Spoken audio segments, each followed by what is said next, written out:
everyone. Yes, thank you.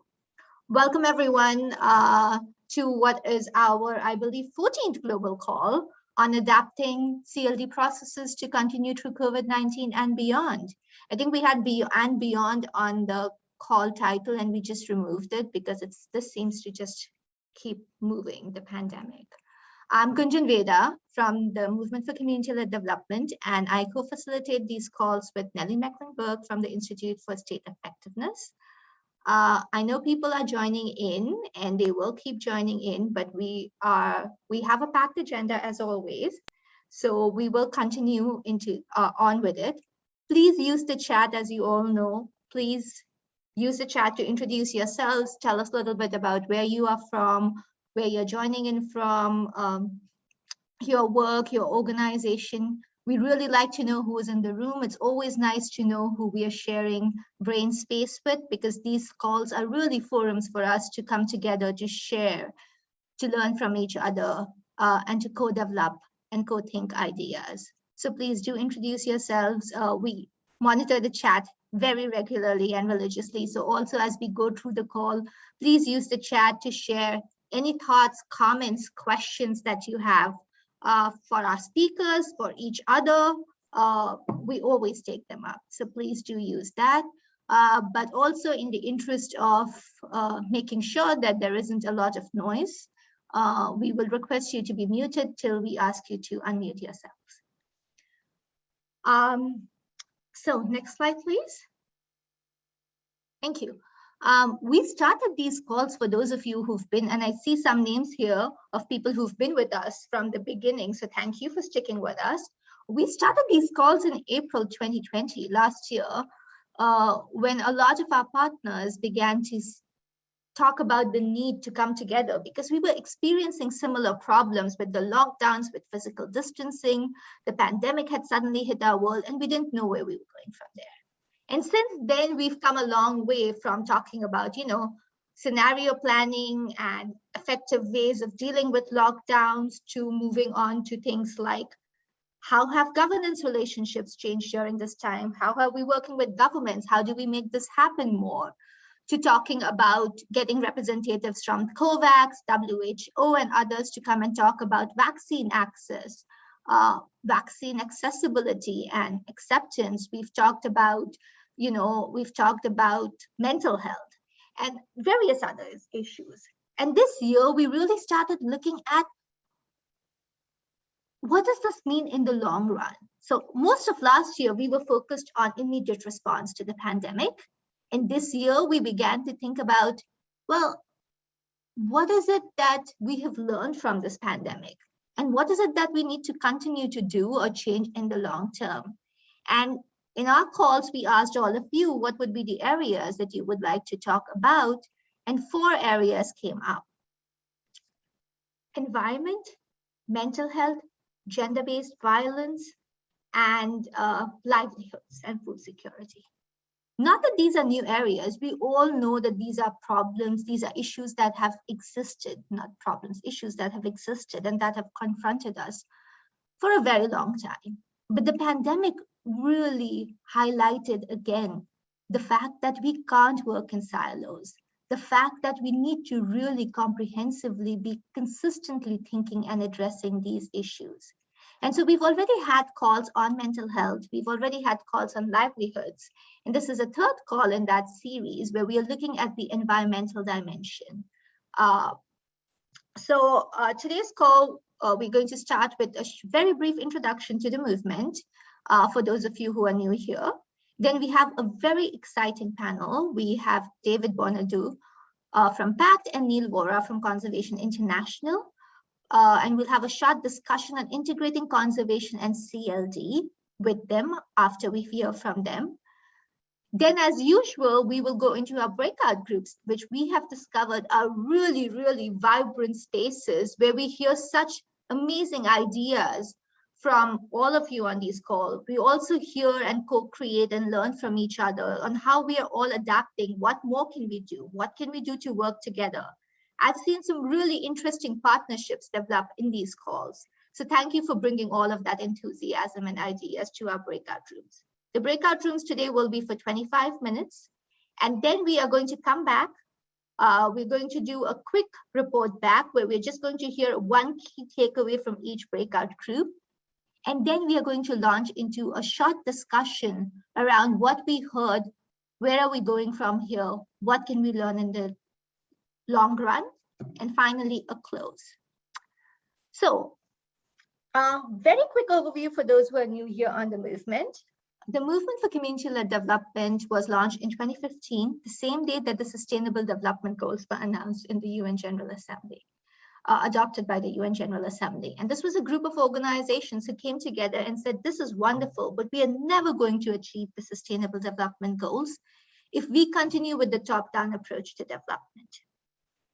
And so the movement currently has over 1,500 local civil society organizations from all over the world as part of its members, and then we have 74 INGOs who are also part of the movement.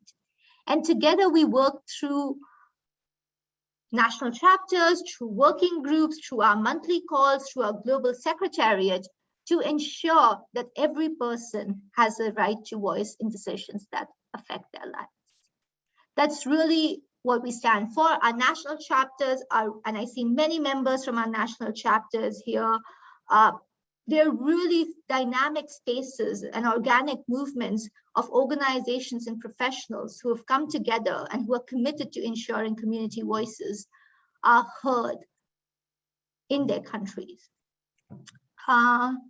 So with that, I think I am going to hand it over to Nelly to introduce our panel and take us through the discussion. Nelly, over to you. Yeah, thanks. And you can go to the next slide, Sarah. So today we hopefully will be able to hear from two speakers. As Gunjan mentioned, one is David Bonardo, who's the Director of Environment at PACT.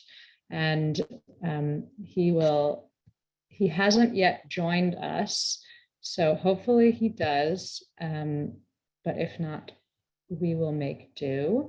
But he would be speaking to all of us a bit about the role of communities in conservation and climate change action, and how we can work together on these efforts and why that's so critical in making progress and in really fulfilling the roles of both CLD and of conservation. And our other speaker today is Neil Vora, who is the Pandemic Prevention Fellow from Conservation International, and he focuses on policy solutions to address human health threats that come from the destruction of nature and come from our environmental impacts.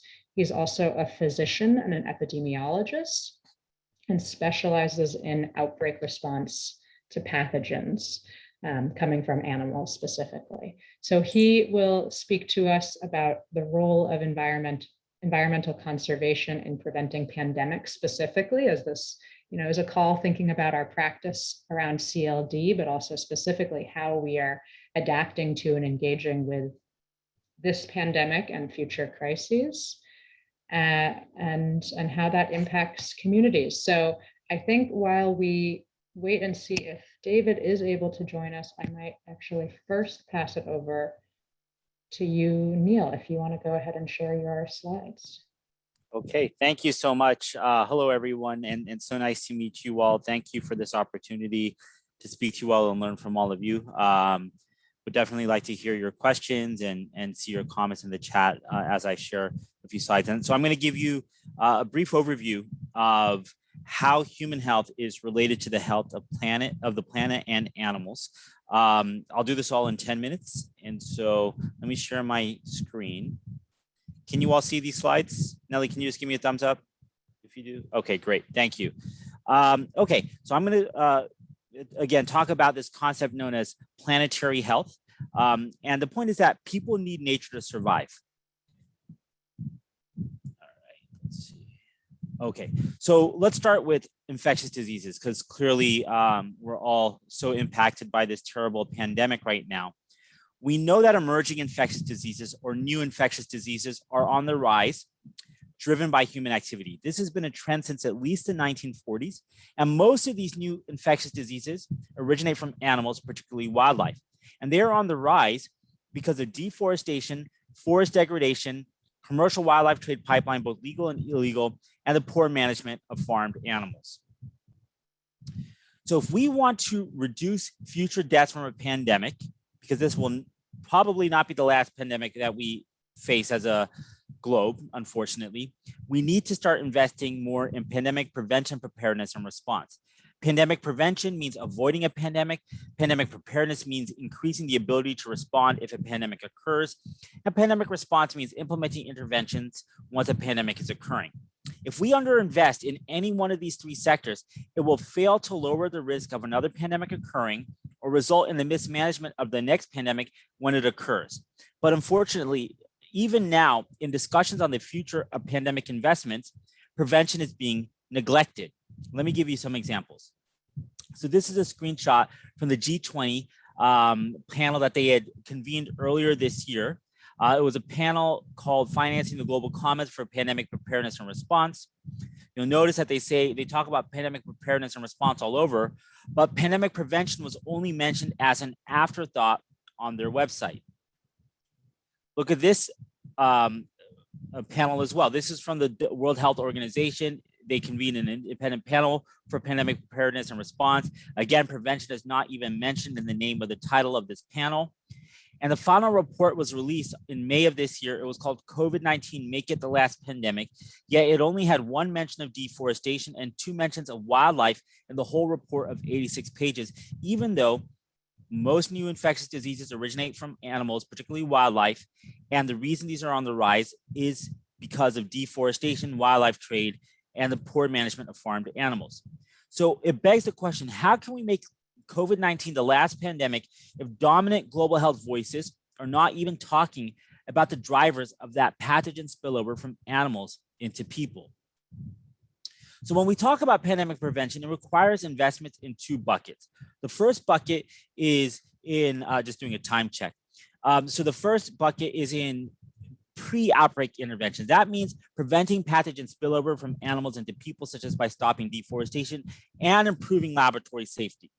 The other category of pandemic prevention activities are post-outbreak activities. So after the pathogen is spilled over, it means containing those initial infections, i.e. the outbreak, after it has started through good surveillance and rapid outbreak response. Both of these buckets are absolutely critical. We can't underinvest in any one of these 2 buckets, otherwise we will not sufficiently prevent the next pandemic. But unfortunately, most of the discussion right now is focused on post-outbreak pandemic prevention, whenever we do talk about pandemic prevention, and not about the pre-outbreak interventions that we need to do. The reason why focusing just on post-outbreak efforts are insufficient, even though they're critical, but insufficient, are at least 3. Number 1 is that a future pathogen may emerge that cannot be effectively contained. For example, what if a future pathogen emerges with a very long pre-symptomatic transmission period? In the last decade alone, we've had examples from Ebola, Zika, now COVID, of how new infectious diseases surprise us time and time again. And COVID, SARS-CoV-2, the virus that causes COVID, will not be the last virus that surprises us. Reason number 2 is that no intervention is perfect. Just look at the failed efforts to contain COVID, even in resource-rich countries with advanced public health systems. And reason number 3 is that we live in an age of disinformation. And so wealthy countries with virtually unlimited supplies of COVID vaccines are having trouble vaccinating their populations and are not able to achieve herd immunity because of that disinformation. And that is unfortunately a problem that's not going away anytime soon. So the point I'm trying to make is that prevention is extremely important, right? That is the foundation of public health. An ounce of prevention is worth a pound of cure. And we can reduce the risk of pathogen spillover if we were to stop deforestation and forest degradation in heavily forested tropical areas, if we were to reduce human-wildlife interactions in areas where risk of spillover is already high, particularly in areas that have already been deforested, if we were to ban or strictly regulate wildlife trade and wildlife markets involving species that pose a public health risk, and if we were to improve management and surveillance during animal husbandry. Preventing pathogen spillover has massive return on investment when you compare it to the millions of lives and trillions of dollars that have been lost from the pandemic. This is also an issue of equity. Environmental degradation and its impact on human health are issues of equity. The people who are least responsible for environmental degradation are the ones who are most susceptible to its adverse effects. So if we choose not to if we choose not to invest in prevention, it implies that the global community is tolerant of outbreaks in resource limited settings of the world so long as they do not grow into pandemics. Now, in my closing remarks, just want to mention that we are now in the Anthropocene. This is a new geological epoch in which humans are the dominant forces shaping the planet's biophysical conditions. And human impacts on Earth's natural systems are intensifying exponentially. It is not just infectious diseases that result from the destruction of nature. There's also malnutrition, chronic diseases, mental health problems, or I shouldn't say mental health problems, but mental health disease, injury, displacement, and conflict. And so there's a paradox. Human activities that have impacted the Earth's natural systems have led to great improvements in access to energy, per capita food production, reduced poverty, and in health. But now we are seeing that the state of human health and that of planet's natural systems are trending in opposite directions. This is a quote from an article. We have been mortgaging the health of future generations to realize economic and development gains in the present. And we are facing the convergence of at least 3 catastrophic environmental threats: pandemics, climate change, and biodiversity loss. We must start implementing common solutions to these threats when they exist. And an example of such a common solution is addressing deforestation. And in doing so, we're going to improve timeliness of addressing these catastrophic threats and also generate cost savings. So my very last remark is that conservation is public health. Everything that we do in environmental conservation, whether it's about climate change, about pandemics, about oceans, across the spectrum, actually leads to human health benefits. And we need to start seeing human health, environmental health, and animal health as linked together. So with that, I'll stop sharing my screen. Thank you so much. Thank you so much, Neil. That was great, potent, and I love the distinction between the 2 levels of prevention and how this impacts pandemics, but also so much of our everyday experience. And we're going to have a discussion after in just a few minutes, and we'll be able to talk more about all of this. But if anyone has questions for Neil, please feel free to put them into the chat box and we will come back to them. So David is not here, but our colleague and Neil's colleague, Janet Edmond, has incredibly enough offered to step up. She deals with these issues every day, all the time, and also is a very committed member of the movement. So works specifically on the role of communities in this. So when I had spoken to David previously, Janet, he talked about how in many contexts, communities, and especially rural communities, are such a key barrier to environmental degradation. And as this is all accelerating, it becomes even more important, as Gunjan mentioned, to not be operating in silos, to not leave this work to the experts, but or to conservation organizations alone, that we all have a role in bringing this to the forefront and helping ourselves and our partners to realize, what are the immediate impacts of this, some of which Neil was talking about. In part, that's really important because in so many places, there's other things that seem more immediate or more present, getting food on the table, making sure that you have livelihood, that when there's a conflict that might be around you, but in fact these things are very interlinked. So given that many of us know that this is critical but haven't been doing this work, could you tell us just a little bit about what is the role of communities at these 2 levels of prevention before there's been a pandemic or a crisis, as well as after, and what can we do as CLD organizations and as partners to communities to help them be leaders in this and to try to make an impact in some way? And again, Thank you so much. I know you're just winging this right now, but we really appreciate your framing to help center us in this conversation. Yeah, no, absolutely. I see David has entered the waiting room, so I'm going to admit him because apparently I'm a co-host, and I'll vamp until he's ready to speak. But I just want to thank Neil for that excellent presentation, which I think really, shows how CI is working at these multiple scales and multiple levels. And I couldn't agree more that conservation and public health are inextricably linked. I actually have a master's in public health, and have always worked at this intersection. And many of you know Colleen, who's also on the call, right? Like, we are in the movement for community-led development because we believe that nature and the conservation of nature underpins everything, everywhere, and that we cannot have sustainable development without it. And so we are, always trying to bridge, I think, the gaps that sometimes exist when we have these like vertical thinking. Health is here, environment is here, development is here. No, it's all linked, right? And I think one of the things that the movement has been so good about is showing these different links, and it all does get down to communities.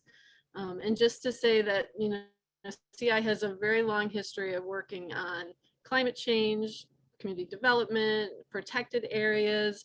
The conservation community has changed so much over the past couple of years, 20 years, and that we're now working at broader landscape level, which means you're talking about sustainable production, you're talking about how communities interact with themselves and with others.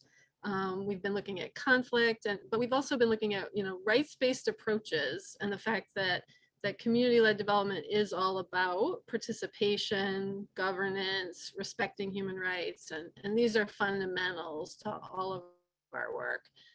Part of that is gender, which was a big part of our findings in the movement when we did the report, and we looked, gender has a significant role in the movement for community-led development, and so there's so much to unpack here, but I think the call, the urgency of climate change means we not only have to be working on the mitigation part, which is reducing CO2, but the adaptation part as well, where we are looking at communities to monitor what's going on, what is happening. We just had a presentation this morning from our colleague in the Comoros, who was talking about, the ocean pollution and how do they get a handle on that. So really looking at changing conditions in communities and empowering them to be the ones that act. So I could say a ton more, but I wanted to give David, if David is linked in now, give him the opportunity to give him the space to talk. And we're always happy to take questions and share any of our work. Thank you, Janet. And yes, welcome, David. We heard from Neil, who spoke a bit about the connection between human activity and pandemics and the importance of prevention at different levels. And Janet was just centering us a bit in, what is the role of communities? So over to you. Fantastic. Apologies for my tardiness. Thank you, Janet. Thank you, Nellie and Neil. So one aspect that I had spoken to a few of you before is the fact that there is a movement. It has been a movement for a long time in terms of integrating environment and environmental issues and development rights. And I think Janet was speaking a little bit to this. The fact that a long history of perhaps somewhat failed attempts at the beginning with ICDPs, the integrated conservation development programs. And now it's because it was too focused on conservation, really too focused on single species or protected area, without and then radiating out from there, without really truly being integrated and integrative. And so now, through many iterations, there's a lot of work around the population health and environment space, PHE. And that's something, a lot of work that of course CI has been doing, and others, like example, Blue Ventures in Madagascar, who really have taken that by storm. And so that's a lot of work that is working with sort of WASH and health and population I'll give you an example. There was some work in the past with in Uganda with scabies in gorillas, and there was one baby gorilla that died of scabies, and they realized that actually it was a human strain of scabies, not a zoonotic strain, and so it had jumped from local human community, and so they developed a project around not supporting the gorillas, but really supporting the communities to improve their hygiene and sanitation practices. And in that way, you would have the conservation outcome as well. And so, because if you go and put millions of dollars into gorilla conservation, you may not get as much support from the communities because they don't see the benefits necessarily. Maybe they think the elite capture a lot of the benefits in terms of the monies from the photo tourism. But rather, if you're putting the monies into things that the communities need and see tangible benefits right here, right now, what it did was of course fix the issue, but also engender goodwill from the community, get that community buy-in that we always talk about and seek, to then to reflect positively on the environmental assets that can take 10, 20 years to bear fruit. And so that essentially does help. So now, for example, now that's moved on from PHE to PED, so population, environment, and development. But the issues are still the same.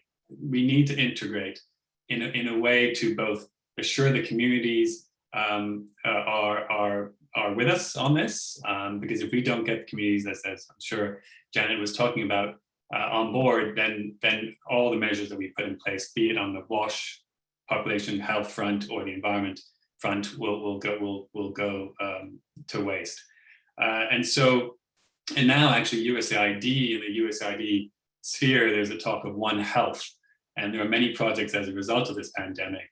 A lot of new mechanisms, procurements out there. For example, it was called Stop COVID, or Stop. I can't remember now actually, but Stop the Spillover. I think it was called Stop Spillover. Sorry, that's it. Where of course now we all know that COVID came from a spillover of a zoonotic disease from, well, we don't know exactly whether it's a civet or a bat, but from wet markets, and because of this unchecked wildlife trade into humans. And so what it's done is we put a spotlight on this issue. So it's great from the perspective of a wildlife trafficking advocates. Our friends Freeland Foundation, Steve Galster in Bangkok was jumping for joy because it finally, unfortunately, in a very unfortunate way, but really shone a spotlight on this issue.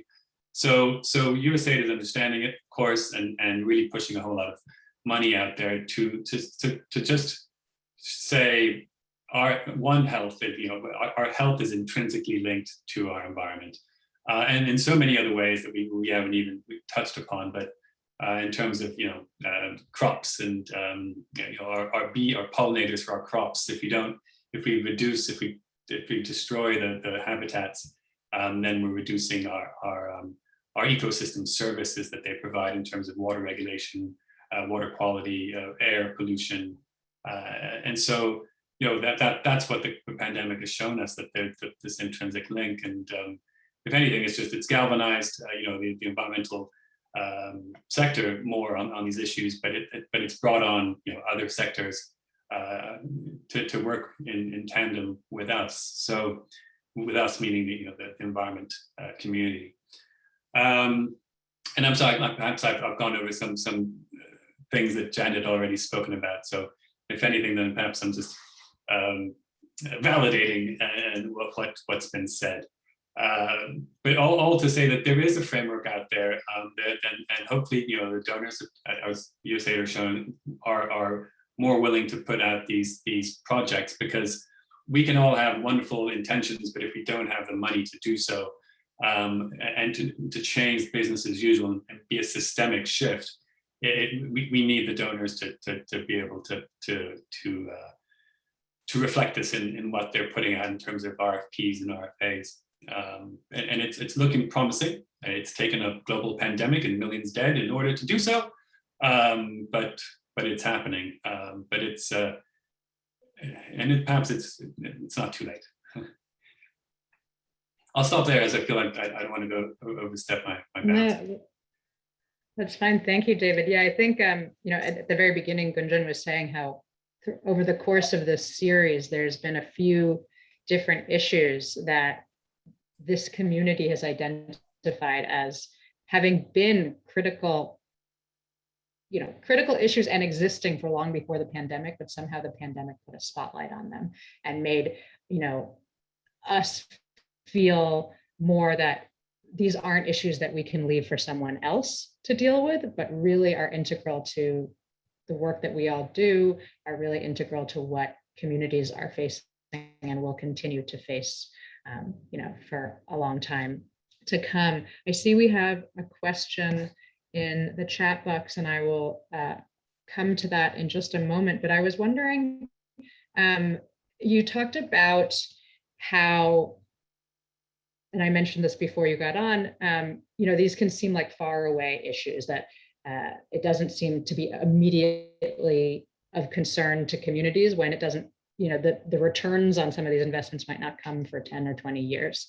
Could you, but we had spoken previously about how, one of the things that we can do is help to frame the issues for communities and for our colleagues and our peers to see that how they are, immediately relevant. I was wondering if you could just speak a little bit more to that, and what are some of those ways that we could be really doing that. In the breakout rooms, we're going to have more time for us to talk about how we can adopt some of these practices and adapt them to our work, but I think that that's a really important starting point for all of us.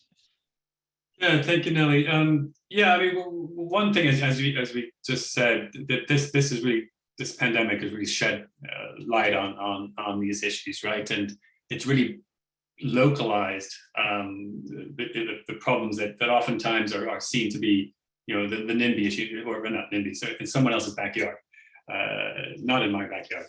And so it's touched everyone, and so pretty much everyone, but perhaps not everyone in New Zealand, but.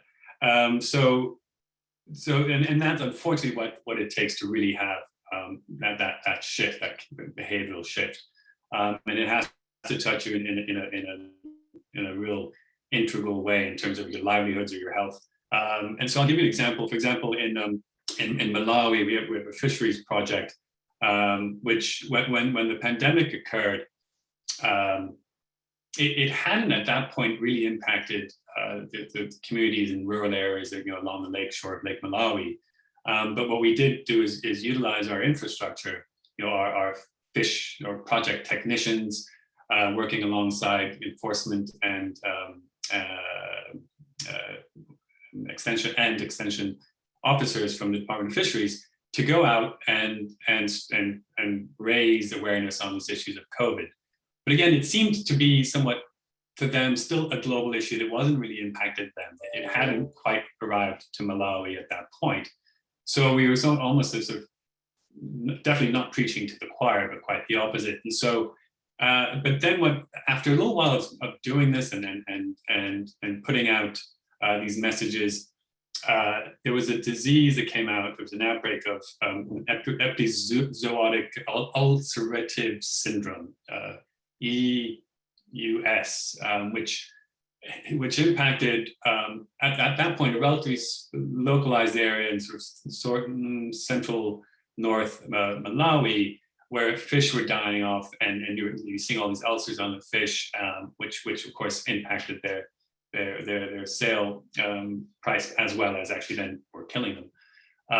And what it did though was, and the way to reduce that is to essentially doing the same exact things for COVID, proper hygiene, and spraying. When you're doing any fisheries workers or even fishermen processing fish, had to have clean hands and shoes and make sure that they aren't bringing it from somewhere else to try and contain it. And so we were able to support Malawi, Department of Fisheries, to really stamp out EUS, this ulcerative syndrome, quite quickly, because the COVID pandemic, was in the limelight, and we'd already been doing this awareness creation.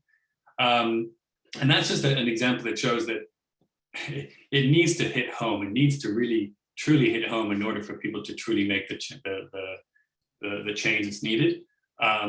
So I'm not advocating. Therefore, we should release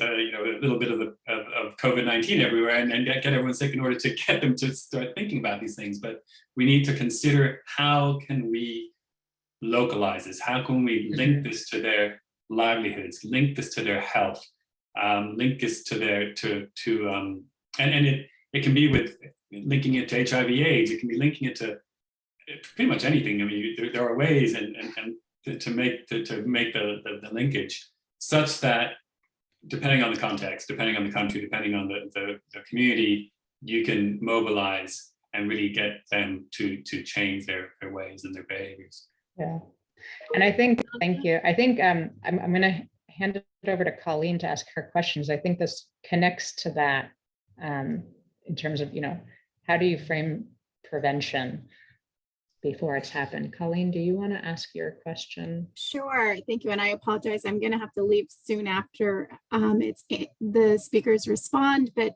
I think that this particular discussion intersects with another one with many of us who work on integrated approaches face, which is this funding donor tension of like the prove it, prove it, prove it. So, Neil, your comment about mortgaging the future for, advances of today really resonates with me. But then I think, when we go to work in a context, like, how do you get over the donor hesitancy to invest in a what if potential, right? Well, if we don't do this, this could happen. Okay, but if we do that and there's not something that happens, is that because of our investments? Like, I find that tension surfaces. So I was just curious if either of you, or even Janet, but I'm lucky enough to have direct access to her, but if Neil or David had responses of like, how do we make that part of our response? And I suspect that Neil's slide about equity is also sort of part of that discussion. So I was just curious to hear from our speakers.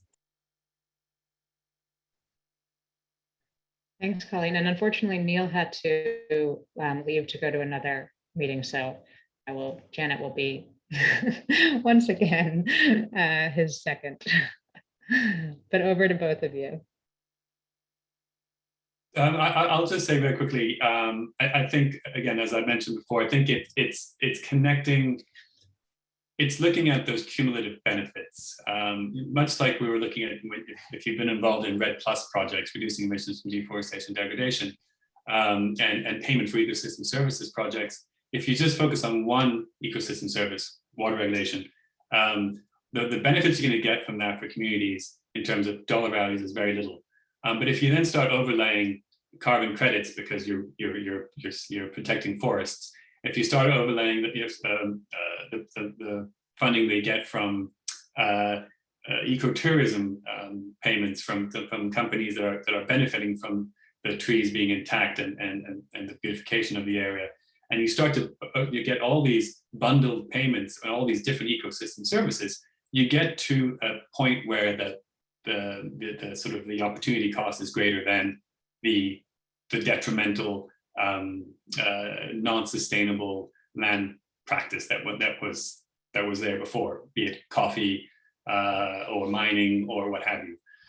So it's really linking it to, it's not saying, so yes, so sure, the biggest thing you want is in the future, but if you can put in place measures that will get you there at the end, but in the short term are benefiting communities, then so it's essentially, you're not, so what I'm saying is we're not necessarily putting the wool on the eyes of the donors, but we're being mindful of the long-term strategy, but at the same time connecting it to the short-term aspects. And so I think that's one way of doing it. I think could work, but it does mean that you have to, in some cases, some people might, for example, we do this for our mining, we work in the mining sector as well, in terms of reducing and formalizing the artisanal mining sector. and many times the donors don't want to work on environmental issues. They're more keen to save, to reduce child mining. Great, laudable, action for sure. And if they want to prioritize that over environmental aspects, so be it. I mean, it's their monies, but I say, well, we can do both. So let's, but we don't have to call it environmental, risk mitigation. We can just say it's for, put in place this measure where you put a stanchion in your mine and you reduce the rock falls that go into the rivers and create water pollution and issues there. Why don't you clean up and fill up your abandoned sites, abandoned mining areas, because you're getting standing water, which you then get waterborne diseases and vector-borne diseases such as malaria, and then they go and spray DDT, and then you have issues with DDT in the community. So why don't you just fill it in for health purposes? But at the end of the day, it also has environmental benefits, right? So that's how I've been working with our teams in our mining work, is not to call it environmental risk mitigation. It's just for mine viability. So just go through the money, make the case that it's actually going to save money or impact positively livelihoods, and in the future you will get that environmental benefit, that essentially externality. Janet, Thank you. thoughts? You're muted. Oh, yeah. Sorry. So I think we are actually seeing, Colleen, from the donor perspective, a lot more of these integrated length things where the environment isn't an afterthought. And, obviously given a lot of work we've done on integrating freshwater conservation and WASH, the population health environment work and PED, which David mentioned, those have always kind of been on the side, but I feel like we're seeing more of that come into the mainstream. And maybe for the movement's benefit, the World Conservation Congress just happened in France, and there was actually a motion there that put forward how health interventions are conservation approaches. And they had 180 conservation groups and health groups sign on. That to me is just one indication that these communities are not siloed anymore. And there is a coming together. We may not be speaking exactly the same language. That's always been one of our challenges, is our theories of change are a little bit different, our language is a little bit different, but I think there is more of a consensus that all of these things are linked. And that we are working on them together. And just the previous question reminded me of being in Kenya to do a workshop on integrated indicators for water and sanitation and hygiene and freshwater. And one of the WASH guys said in that workshop, I don't care where the water comes from as long as it comes, right? That was an urban person. And that was an opportunity to talk about systems, how systems are linked, and that you do actually have to care about where the water comes from so that it does come, right? And it's that constant trying to bring it back to not just the local, but where are communities in this larger system, right? So Yeah. hopefully Thank you, Janet. Definitely, and actually both started to sort of preview our breakout group discussions. I know there's more questions in the chat box, and we'll hopefully have some time after the breakout rooms to come back to them, but I think they actually speak again to what we're going to discuss in the breakout room. Sarah, if you could put the slide up. So we're about to break out for about 25 minutes into groups to discuss what this means for us. How can we take these issues around framing, integration, collaboration on the intersection of communities and health and everyday lives with the environment and climate change, how we can put that into action in our own programming. What does that look like? And you guys have already started to mention some of them in terms of the role of carbon credits, or how communities can act as monitoring, or how to integrate WASH and health programs. So I think we will hear a lot more of those in the breakout rooms. And remember, we might not have thought about this independently. This is meant to be a space for us to start thinking about these things and to, think creatively and out of the box, even if we don't know, how feasible it is. And hopefully we will have one of our experts in the different breakout rooms who can help answer some more of those questions as we think. So to the facilitators and note takers in each group, just please remember to record. And then when we come back, we'll share a key takeaway. So if someone from each group can offer to do that, that would be great. Gunjan, is there anything to add before we break out? No, I think that's perfect. We have the breakout room questions as always. So we look forward to the discussions, and I think Anya can launch the breakout rooms.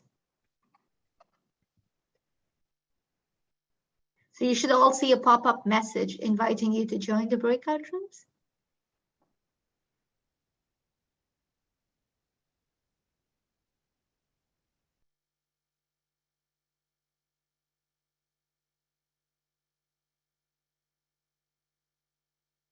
Did you guys not receive any?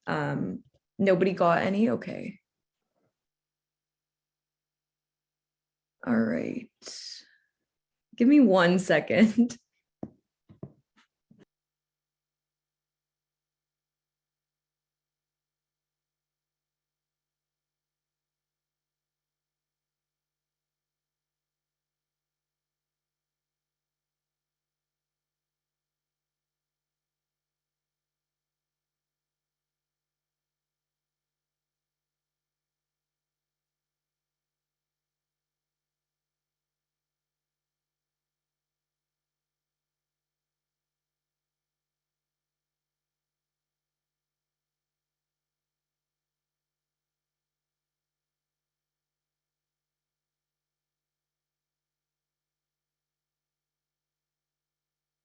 Okay, I think everybody should have gotten something right now. If you're still having a hard time, please let me know.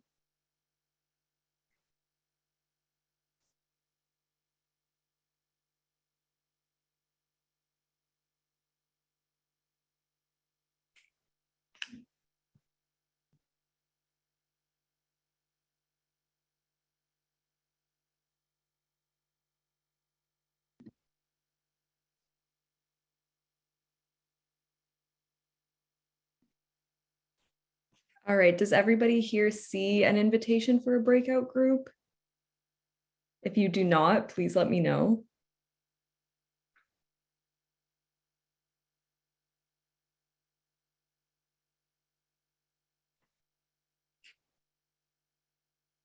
Okay, Lauren, I can see your message. Let me try to get you signed into one here.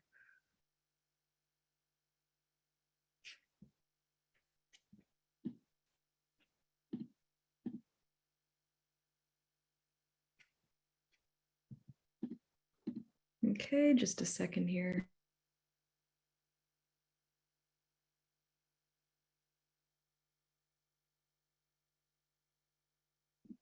Okay, you should have gotten one right now for joining group 3.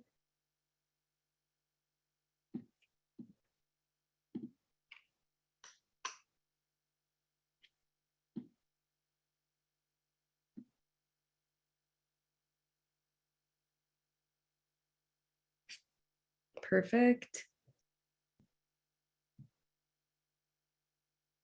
And Kingsley, I see your message. That sounds good. If you join right back, we can try to get you into a room. Thank you.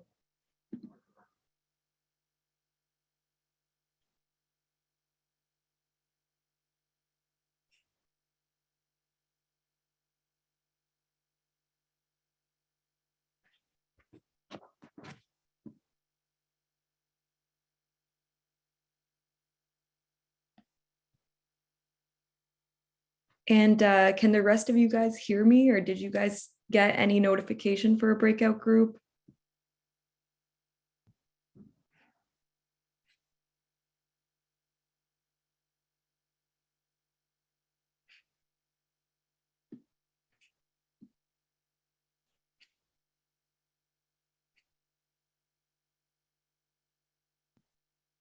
Okay, if at any point you're having any troubles, just let me know. I can try to resend the notice to all of you.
Hello.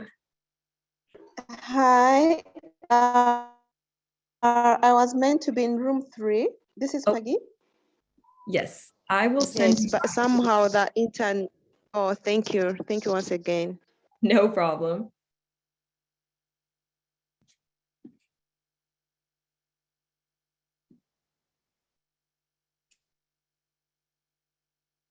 Just let me know if that worked for you, and if not, we can try again.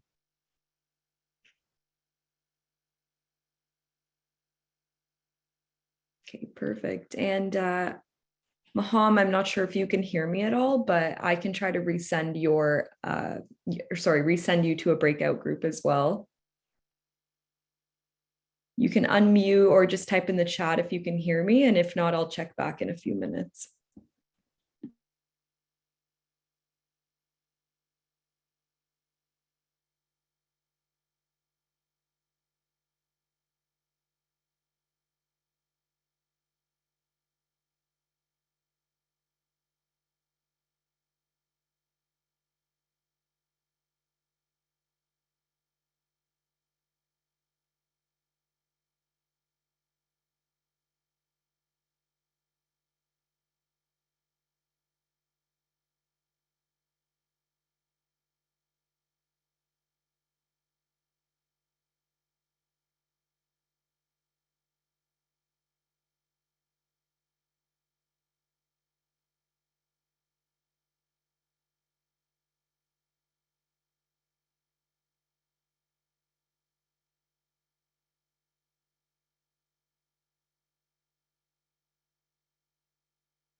Oh, hi, Jude. Do you remember which breakout group you were in? Yes, I remember breakout group. I don't know if I have lost the link or I'm still in breakout group because I'm having a poor network connectivity right in here. Yeah, that's okay. So it's in that I'm out. Okay. Do you remember if you were in group 1, 2, or 3? I'm in group 1, I think so. Group 1. Okay, I'll move you right back. Let me know if you've gotten that. And hi, Paul. Oh, you're muted. Oh, there we go. Hello, how are you doing? I'm good. How are you? Good, thank you. Do you remember which group you were in? 1, 2, or 3? Thematic, I possibly couldn't remember. I'm in group 3, maybe. Okay, I'll put you right back. Just let me Yes. know if you are having any troubles there. All right, cheers. Thank you. Bye-bye.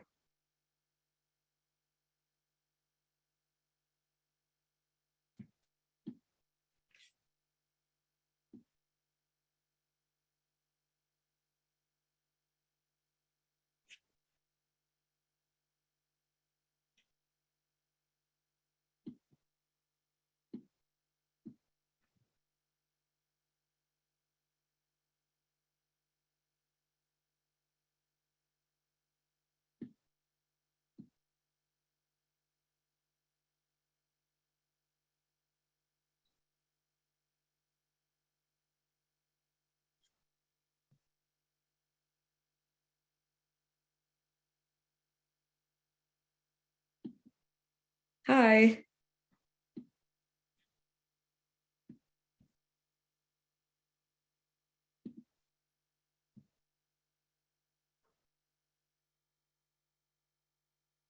Okay, Paul, I'm not sure if you're still in this session. You are just frozen. So if you can hear me, just please let me know.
Hello.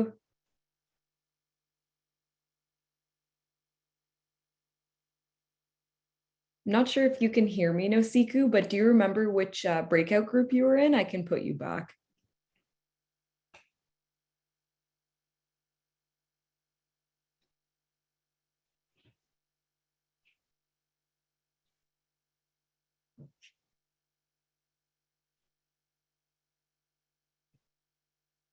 I think you may have been in room 3, so I'm going to resend the notification. Let me know if you have any trouble there.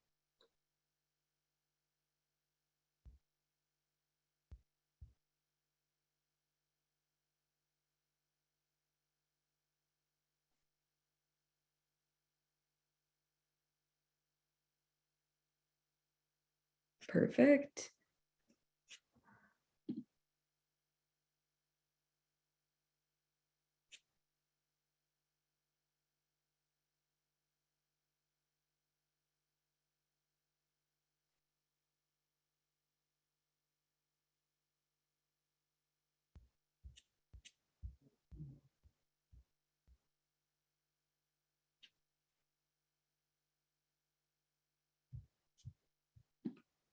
Hi, Paul.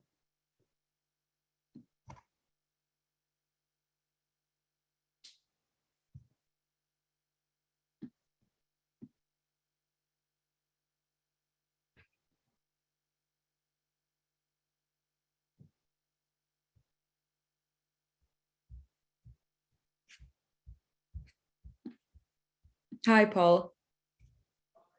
Hello? Hello. Sorry. Yeah, it seems I'm having network issues here. Okay, no problem. Were you in group 2 or 3 or 1? When? Okay. Yes. Group 1, you said? Group, I couldn't remember to be specific, but I think 3, ma'am. Okay. 3. I will try group 3 again.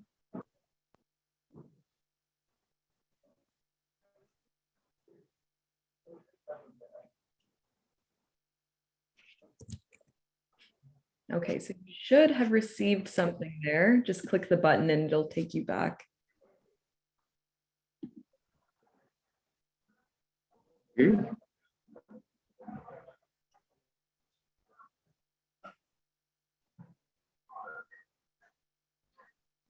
I'm not sure if you see it there, but we can try again. Something on the screen, Yes, there should be a little button there. a breakout room. Yes.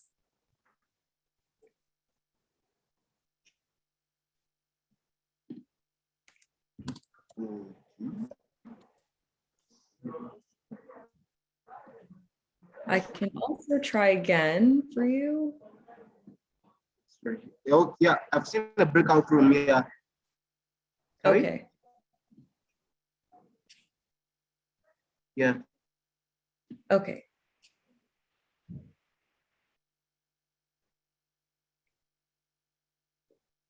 And hello, Francis. Hello, Deepak. I'm not sure if you guys remember which groups you are in, but I can redirect you.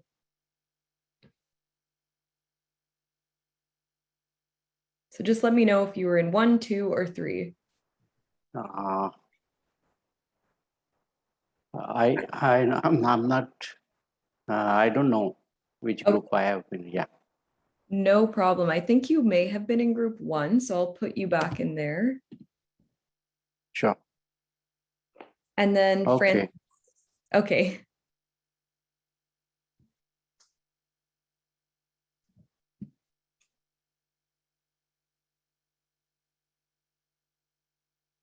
All right, so let me know if you can see that invitation okay.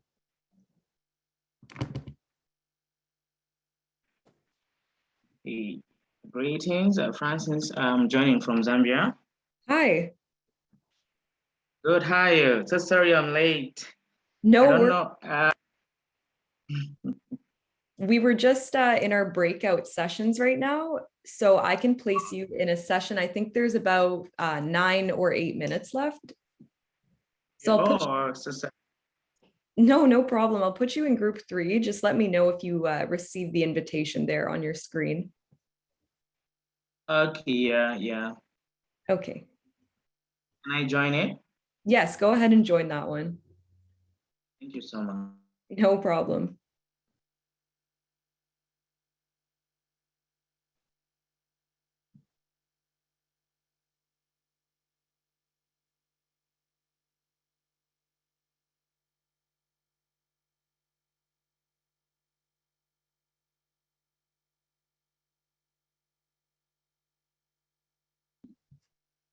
I'm not sure if you can still hear me, Francis, but let me know if you're having any issues.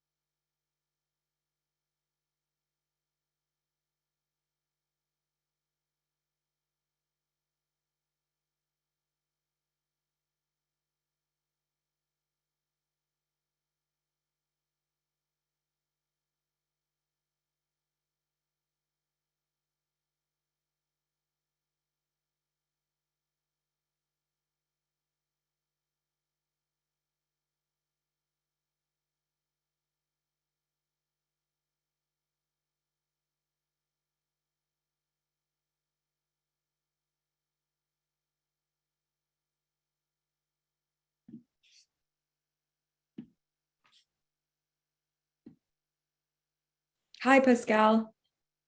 Yeah. Hi, Anya. How are you Hi. doing? I'm good. How are you? Yes, I'm doing well. Do you remember which group you were in? I think group 3, I was with Janet. Okay. Janet, I don't know if it is 3. Yes, that was group 3. I'm going to resend you back into the room. So let me know. Thank you. Thank you. Yeah. No problem. Thank you.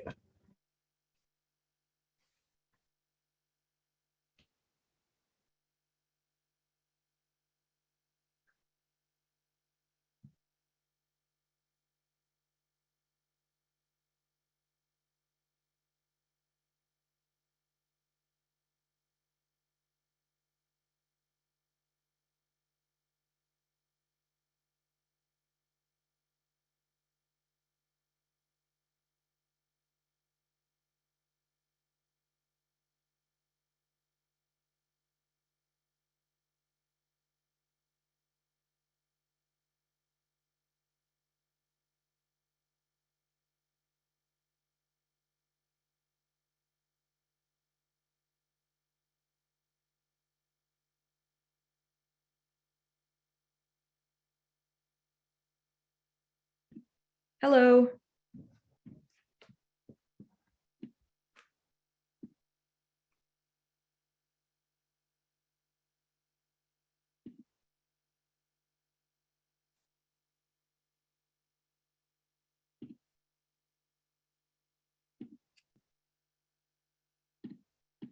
Hello, Pelagia. I just sent you an invitation to rejoin your breakout group. I think you were in group 3, so let me know if you're having any difficulties.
Hi, Paul.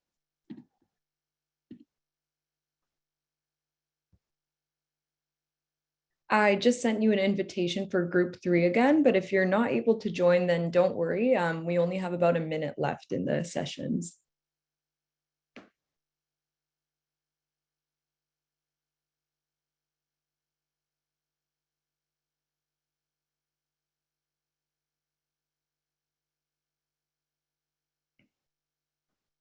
Okay, so only about 40 seconds left. Don't worry about accepting the invitation if you do see it on the screen.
Hello, Bernard. Welcome back to the main session. I think everybody should just be joining back in a few seconds here.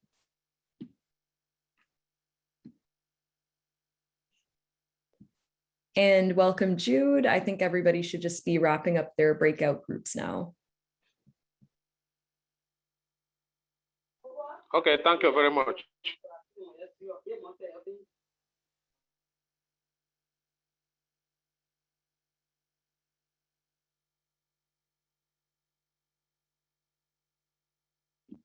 And welcome, Marion. We're just waiting on everybody else to wrap up in the breakout groups.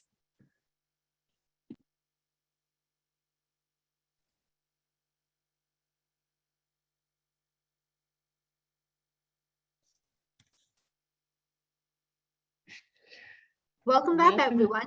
We are going to give 30 seconds. Sorry about that. But I hope you had a great discussion. I know on our group, we had some fabulous examples coming up of how different people in different countries and different organizations have been working, how the communities have been addressing the issue of climate, and really what's happened during the pandemic and how there have been changes there. So I hope the other groups were as interesting as ours was. What we're going to do is that we're going to very quickly ask each of the three groups, one person from each of the three breakout groups to share. You're not summarizing it. You're just sharing one example, one thing that you heard during the group discussion that stayed with you. We record everything else. It'll be in the key takeaways. But for now, just one thing. And for group one, I think, Annette, you're going to be speaking. So Annette. Yes, thank you. We did have a great discussion. My key takeaway was how individual communities are making this personal. So in Uganda, they planted trees and named each tree after a kid who will care for it. In Kenya, they worked with school principals where each child plants a tree and is responsible to care for it. And, you know, this is a lot less abstract and more sexy, so to speak, than just, oh, let's do something about climate change. This is making it personal, and that makes all the difference. Wonderful. Thank you so much, Annette. That was so beautifully framed. Group two. Who wants to share? Yeah. I'm going to add real quick. So I think one of the things that was really interesting, David was sharing with us different types of assessments for climate related issues, but also there was a lot of talk about tree planting. And so at the end, he threw in this, you know, it's not just about tree planting, it's also assessing what sort of trees are indigenous or will provide the most benefit or where to plant them so they're not washed away. And so I think that that was a really interesting shift in focus. Is just because you plant trees doesn't mean that you're making the most good. And so doing further assessment and deeper look into how to do that in a productive way that's going to continue to benefit the communities as they are facing climate change going forward. Thank you, Cassidy.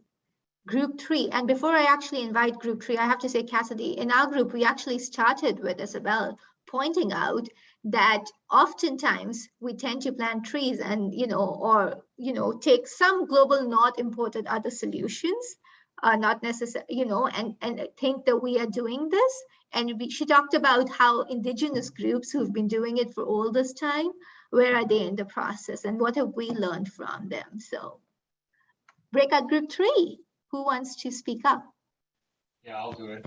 So we talked, there was a lot of talk about having a holistic approach to it, making sure that people benefit from the conservation strategies that are implemented. But one thing that stood out was Francis Mwembo from Zambia said that we should be having children have a connection and a deeper understanding to this, so that as they grow, they carry that with them. Rather, then there wouldn't be if children do it and they grow with that, they can spread it to. They'll always have it instead of having people go in to show them that. So that was a pretty interesting part. Thank you, Ibrahim. Yeah, you get the next generation involved and ready, right? Who is going to, yeah. So that's wonderful. So for this part, we were really going to be looking at, our initial plan had been to really talk here about what are some of the things that we have done or seen happen during the pandemic that have positive impacts on the environment, and how can we continue them? And I know our group talked about that, a couple of points about that, but I also know that each of the groups, as I hear from the three facilitators, have had wonderful points coming up. So the floor is open. The next 8 minutes, really, I would say, are ours. So feel free if you want to share about, some of the ideas about what is it that we've been hearing that we can take forward, right? What is it that we've been doing during the pandemic, which has had positive environmental impacts that we want to take that forward?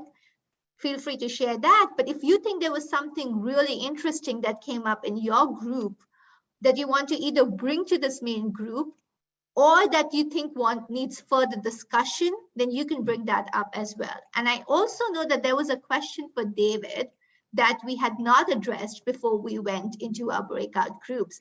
So David, I'm giving you fair warning that we're going to come back to you. It was around mining. So we will come back to you before we do the close today for that question. But anyone wants to share anything around what happened during the pandemic in the way that we worked? How were we able to integrate the environment, and how do we carry this forward? Or anything else that you heard in your group? Raise your hand, use the chat box, use the raise hand button, or just madly wave if you have your cameras on, and I'll see you. Okay, David, I see you have your hand up. Just a quick one. So a very interesting aspect from a local NGO, or rather, sorry, an HQ-based NGO in the US, is that we've traveled less, right? We've all traveled less. We've reduced our emissions, and globally we did that, of course, as a result. But in order to continue to keep the lights on in terms of literally and metaphorically speaking, we had to keep our projects going on, and we have like 50 different projects around the world, and we have 26 different country offices. We had to work with our country offices more and make sure that they were working with our local partners on the ground to do more of the work, to pick up the vacuum, to pick up the slack that otherwise perhaps a DC-based person would do. And I think that was a wonderful sort of externality from this. It accelerated what PACT and many of us are trying to do, which is to build. Our tagline for PACT is building local promise. We develop the capacity of local community groups, CBOs, NGOs, civil society, and local government to do the work for themselves, right? And this helps to sort of accelerate that, such that our country offices, who are all local, Zambians or Ugandans or what have you, suddenly had to do that's more than they had ever done before, or get into places and do certain things that they never were comfortable doing, but the necessity required it. And suddenly we have that much more robust local staff than we had before. And so we're going to continue in that vein. And it has helped us to actually really build this local community, and the community groups as well have also just been left in a way in the lurch because projects weren't traveling out there. So they, by virtue of necessity is the mother of all invention, right? But it did provide us, it made us realize that all of us, that we can do this. There is more, we can do this without traveling. We can do this remotely. That it gives us self-belief. And so I think that's a very important lesson learned from this all. Yeah, so David, that's interesting. So let me ask you this, because we've heard this over the last year and a half from so many of our organizations on this calls. Multiple times we've heard this, right? In fact, Nelly and I wrote this in one of the last pieces that we wrote from our calls. And Marion, absolutely fabulous point, environmental lockdowns in future. But do you think that this is going to create, do you think that organizations, for instance, do you think PACT is going to relook at the way it works, even in a post-pandemic world, in terms of how much international travel are we building into our work? How much of the work we are putting in for, and for who? Do you see that happening? Because that change needs to be sustained, right? I mean, we may see it now, but it's so easy for us once things are back, people in DC, because all of us are so used to traveling and being in the field and experiencing and being a part of that, right? That we want to do it. We are doing it. In fact, exactly for that reason, that we know once COVID disappears and everything opens up, that everyone will rush back to traveling 100% or 130% to make up for lost time. And so we are taking advantage of the fact that this realization that, oh, we can actually win new business and not have to go and do capture trips all over the world and travel everywhere. We can do it remotely. We can keep our projects going on remotely from DC and we found ways to do it, right? So what we're doing is we're being smarter in how we consolidate our trips. If I'm going to do a trip in month 4 and month 7, consolidate it and go in month 5 or month 6 and do one trip to do 2 things, or do longer trips that reduce the number of long haul flights that you do, reduce the number of legs that you have in a flight, pay a little bit more to take a direct flight, because where you expend more fuel is takeoff and landing for flights. So we're looking at that. We created a travel philosophy working group, and our CEO has said, absolutely, we are going to reduce this. So how are we going to do it? Because we just did a baseline, greenhouse gas emission baseline, realized that we had 70% of our emissions came from travel. So if we're going to do something about it, that's where it's going to start. And this is the best time. So carpe diem, seize the moment, because everyone else wants to travel, but at the same time, it's easier to go from 0 to 60 than for everyone to go back to 100% and then have them go back to 60. I love the idea of this, rethinking our travel policy group. I wonder if other organizations are doing it. Is anyone else here also seeing this happen in their organization? Please raise your hand if you are, or put in the chat box. But meantime, I see some excellent points coming up in chat. I know we're drawing to the end of our time. So Marian, I wonder if you would like to unmute and just share some of what you've put in the chat in a minute, and then we can hand over to Nelly for the close. Marian, would you like to unmute and share? Yes, I just wanted to share that in Uganda, in the last 2 or 3 financial years, there's been effort to enforce environmental tax, especially on old cars, and we've seen it work because it had come at a time when the city was all polluted with bad air, especially from bad car fumes. So there's been effort to enforce that. And hopefully we can think of other environmental taxes that we can impose probably on a community that doesn't have trees or a company or anything. Thank you. Thank you, Marianne.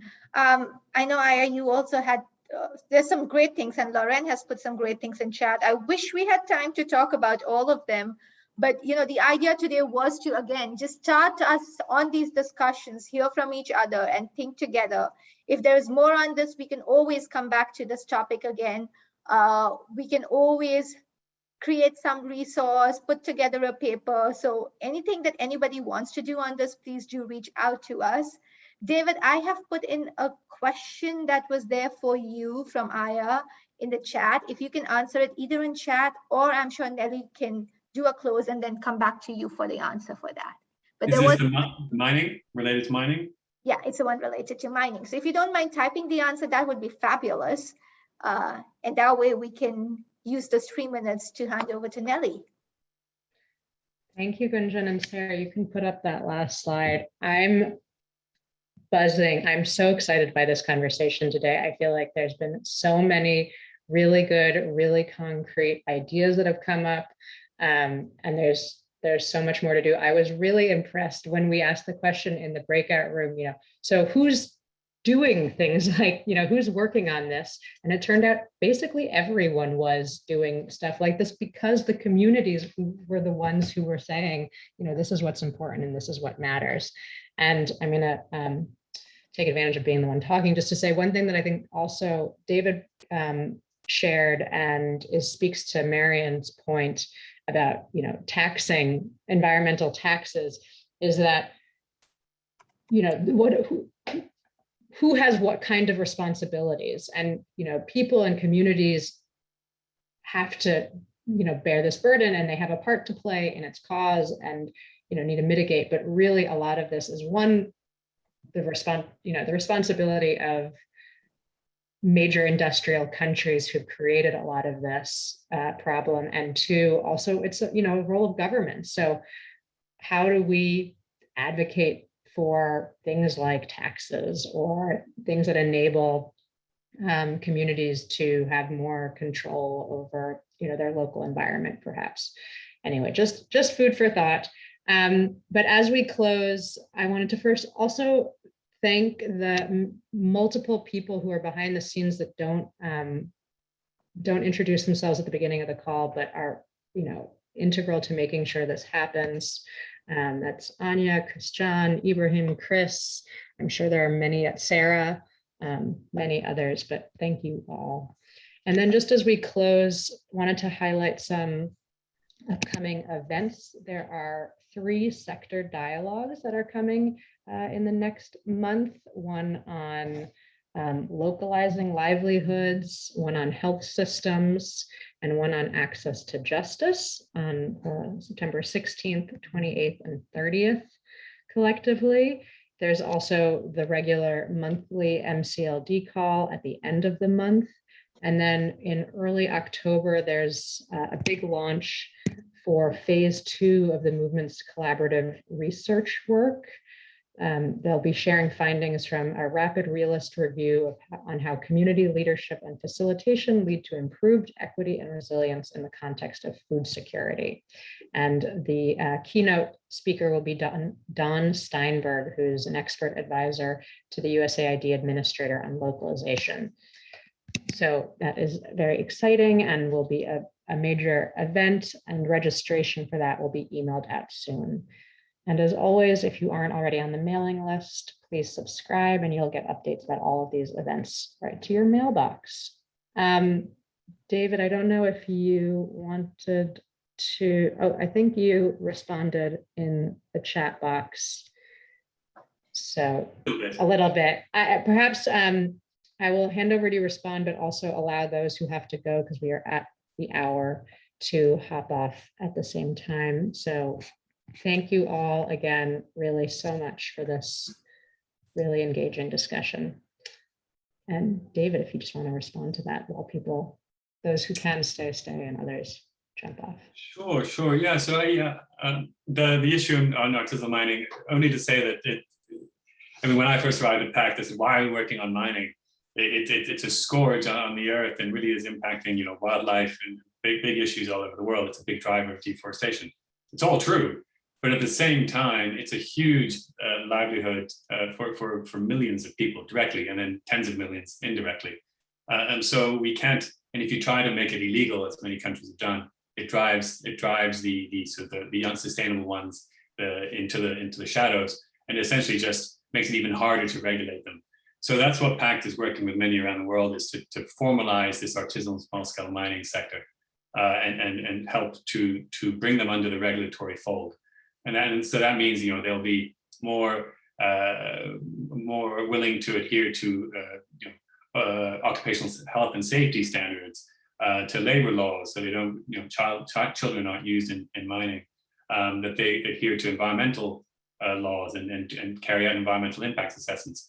To which many people say, well, that's too expensive. It's true, but then we're looking at doing block EIAs, block environmental impact assessments. So that one very small miner or cooperative can go in on another with maybe 10 other cooperatives and together create one EIA.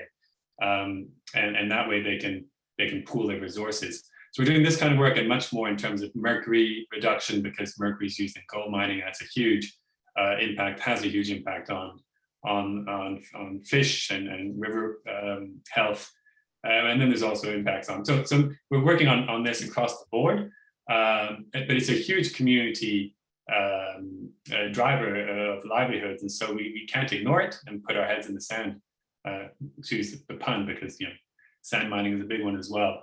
But one last point I wanted to raise, and I think that Marion had mentioned this in our conversation, breakout conversation, is the gender aspect. It hasn't been talked about as much. And when it comes to these issues of climate change and environmental issues, it's paramount to be involve women and girls in this issue. I facilitated a panel on the Women and Girls Summit, the WAGS Africa Summit, around this issue, and had someone from the Department of Fisheries, who's a gender expert from Malawi, and she put it very well in that we hear this time and time again, but when it comes to climate change issues, women are at the forefront because they're the ones that go out to collect the firewood.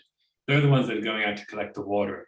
They're the ones that are having, in the case of Malawi, when their bumper harvest, their crops fail because of drought, have to go and sell themselves, literally sell sex to get into the value chain, into the fishery value chain. So they're in it all the way neck deep, and so we have to work with them and through them, and start with women and girls, because ultimately they are the ones that are most impacted by it, and have the most that stand to gain the most, but also stand to gain to lose the most if they're not given specific priority and focus, and ultimately because they're the ones that will manage these small tiny forests, these small plots of farm plots in a better way, and there's data out there that shows that they will then they will use that funding and the income and revenue in a much more efficient way than their male counterparts. So all around, we know what must be done. It's just a matter of advocating for this across the board. So thank you for raising that, Marianne. Very important. Yeah, thank you for highlighting that here. Well, with that, thank you all for staying on for a few extra minutes. Thank you, David. Thank you, Janet, if you're still on, and Neil, who I know is not. And with that, we will see you soon. There's a number of topics that we have to decide between for the next call, between an M&E workshop, gender-based violence, which was another one of the issues that was highlighted as needing a spotlight on it, perhaps coming back to this topic in another format. So keep a lookout for all of those, and thank you all, and have a good rest of the day, week, month. Thank you, everyone. It's for a very, very fabulous conversation. And for those of you who can, tomorrow we have the livelihood sector dialogue. Thank you. Thank you. Bye-bye. Everyone. Bye-bye. Bye, Annette. Bye. Bye, everyone. Bye. Bye. Thank you. Bye, Aya. Thank you so much. Thank you. Thank you, Jude. Bye. Bye. Thank you. Thank you. Bye. Bye. Thank you. Bye-bye. Bye, Sarah. Hey. Annie, I think we can end the call. Okay, thank you all. Bye-bye. Bye.